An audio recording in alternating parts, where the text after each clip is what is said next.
আসসালামু আলাইকুম সবাইকে। বিস্কুট কি খুব পুষ্টিকর খাবার না কম পুষ্টিকর খাবার? আমরা কি প্রতিদিন বিস্কুট খাবো না মাঝে, মাঝে খাবো? এই সকল বিষয় নিয়েই আমার আজকের ভিডিও। বিস্কুটের মূল উপাদান কি? প্রথম উপাদান হচ্ছে ময়দা। অর্থাৎ শর্করা জাতীয় খাবারের কার্বের যে রিফাইন্ড ফর্ম সেটি দিয়ে বিস্কুট তৈরি করা হয়। দ্বিতীয় উপাদান হচ্ছে তেল এবং তৃতীয় উপাদান হচ্ছে সুগার। মার্কেটে যে বিস্কুটগুলো পাওয়া যাচ্ছে তার প্রায় 95% বিস্কিটের মধ্যেই হচ্ছে আলাদা করে সুগার এড করা হয়। এবার চিন্তা করেন তেল মানে ফ্যাট। বাকি সুগার এবং ময়দা এই দুটো হচ্ছে কার্ব। তাহলে এই ৩টি মিলিয়ে যদি আপনি বিস্কুটের ক্যালোরি হিসাব করেন, তাহলে বলেন তো এটি কি কম ক্যালোরির খাবার না বেশি ক্যালোরির খাবার? অফকোর্স এটি হাই ক্যালোরি ফুড। অর্থাৎ যারা ওজন কমানোর জার্নিতে রয়েছেন তাদের ক্ষেত্রে কিন্তু এই বিস্কুট যদি রেগুলার অতিরিক্ত পরিমাণে খান, তাহলে আপনি হয়তো ভাবছেন যে আমি তো ৩ বেলার খাবারের পাশাপাশি সামান্য একটু বিস্কিট খাচ্ছি, এবং প্রতিনিয়ত বিস্কুট খাওয়া মানুষের সংখ্যা কিন্তু খুব বেশি। বিকেলে খান, সকালে খান, রাতে ঘুমানোর আগে খান। এই মানুষগুলো যদি ওজন বেশি থাকে, তাহলে যদি ভেবে থাকেন যে আমি তো মাঝে, মাঝে শুধু বিস্কিট খাচ্ছি, আমার কি করে আর ওজন বাড়বে? আমার তো কমার কথা। ভুল ভাবছেন, কারণ বিস্কুটের মধ্যে পর্যাপ্ত পরিমাণে ক্যালোরি থাকে এবং এ কারণে যখন তখন আসলে বিস্কুট খেয়ে ফেললে ওজন কমার জার্নিটা বাধাগ্রস্ত হবে। দ্বিতীয় সেটি হচ্ছে ডায়াবেটিক পেশেন্টদের ক্ষেত্রে। ডায়াবেটিক পেশেন্টরা তাদের তো সবসময় সুগারযুক্ত খাবার অ্যাভয়েড করতে হচ্ছে। সো যেই সকল বিস্কুটের মধ্যে সুগার রয়েছে, যদি সুগার নাও থাকে তবুও এটি কিন্তু ওয়ান কাইন্ড অফ সুগার, মানে ময়দা, কার্ব। সেই ক্ষেত্রে তারাও যে বিস্কুটগুলো, অনেকে বলেন যে আমি সুগার ফ্রি বিস্কুট খাচ্ছি।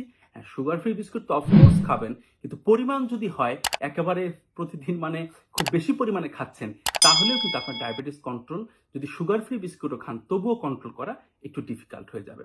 এবং পাশাপাশি আরেকটা শ্রেণীর মানুষ রয়েছেন যারা গ্লুটেনের সমস্যায় ভোগেন। মানে হচ্ছে গ্লুটেন জাতীয় খাবার খেলে তাদের বডিতে গ্লুটেন ইনটলারেন্সের একটা ব্যাপার রয়েছে। এই যাদের এই সমস্যা রয়েছে তারা জানেন।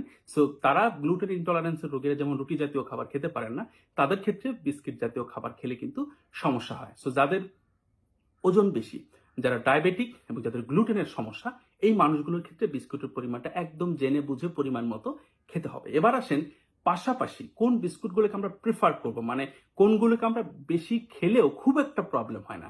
বাজারে সুগার ফ্রি যত বিস্কুট পাওয়া যায় এগুলা কম্পারেটিভলি অন্যান্য খাবারের তুলনায় মোটামুটি ভাবে খেলে এটাকে অ্যাকসেপ্ট করার মতো, মানে খুব একটা প্রবলেম হয় না। দ্বিতীয় একটা বিষয় সেটি হচ্ছে খুব ভালো পরিমাণে ভেজিটেবল বিস্কিটস পাওয়া যায়। এগুলো যদি আপনি রেগুলার খান সেই ক্ষেত্রে আপনার খুব একটা প্রবলেম হয় না। ওটস বিস্কিট কিনতে পাওয়া যায় এবং সুপার শপগুলোতে দেখবেন ভেরি কমন এখন। সো ওটস দিয়ে তৈরি করা বিস্কিট, সুগার ফ্রি বিস্কুট, এবং পাশাপাশি হচ্ছে ভেজিটেবল এবং ভেজিটেবল দিয়ে, অর্থাৎ তিনটা, একটা হচ্ছে ওটস, একটা ভেজিটেবল দিয়ে তৈরি, একটা সুগার ফ্রি। এই বিস্কুটগুলো যদি মোটামুটি ভাবে আপনার খাবারের তালিকায় রাখেন, তাহলে অবশ্যই আপনি বেনিফিটেড হবেন। অর্থাৎ ওজন কমানোর জার্নিটা ঠিক থাকবে, ডায়াবেটিক হলে আপনার সমস্যা ফেস করবেন না। সো এই ক্ষেত্রে একটু, তারপরেও আমি বারবার বলি, পরিমাণটা খুব গুরুত্বপূর্ণ। আপনাকে বললাম যে আপনি ধরেন লেক্সাস বিস্কিট, এটা তো সবাই জানি ডায়াবেটিকের পেশেন্টদের জন্য ভালো বিস্কুট। এখন আপনি এক বসায় যদি ৮-১০ প্যাকেট খেয়ে ফেলেন এবং আপনি বলেন যে আমি তো ভেজিটেবলস বিস্কুট খেয়েছি, সো আমার তো সমস্যার কথা না। এটা ভুল ধারণা। খাবার যাই খাচ্ছেন, আমি বারবারই বলি, কতটুকু খাচ্ছেন এটা খুবই জরুরি বিষয়। সো যেই ধরনের বিস্কুটই খান না কেন সেটা অবশ্যই পরিমাণ বুঝে খেতে হবে, এবং বাকি যে সুগার যুক্ত যে বিস্কুট এগুলো আসলে পারতপক্ষে অ্যাভয়েড করাই ভালো।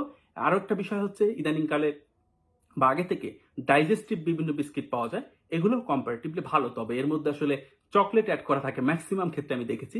সেগুলো আবার বেশ ক্যালোরি, যারা ওজন বাড়াতে চান তাদের জন্য এই বিস্কিটগুলো বেশ ভালো। তো সবকিছু মিলিয়ে এই হচ্ছে বিস্কুটের আদ্যপান্ত। যদি আপনি পরিমাণ বুঝে খেতে পারেন তাহলে আপনার জন্য ক্ষতিকর খাবার নয় বিস্কুট, কিন্তু আপনি যদি একেবারে সবসময় প্রয়োজনের অতিরিক্ত খান, এটি আপনার জন্য ক্ষতি বয়ে আনতে পারে। ভালো থাকেন সবাই, ধন্যবাদ সবাইকে, আল্লাহ হাফেজ, আসসালামু আলাইকুম।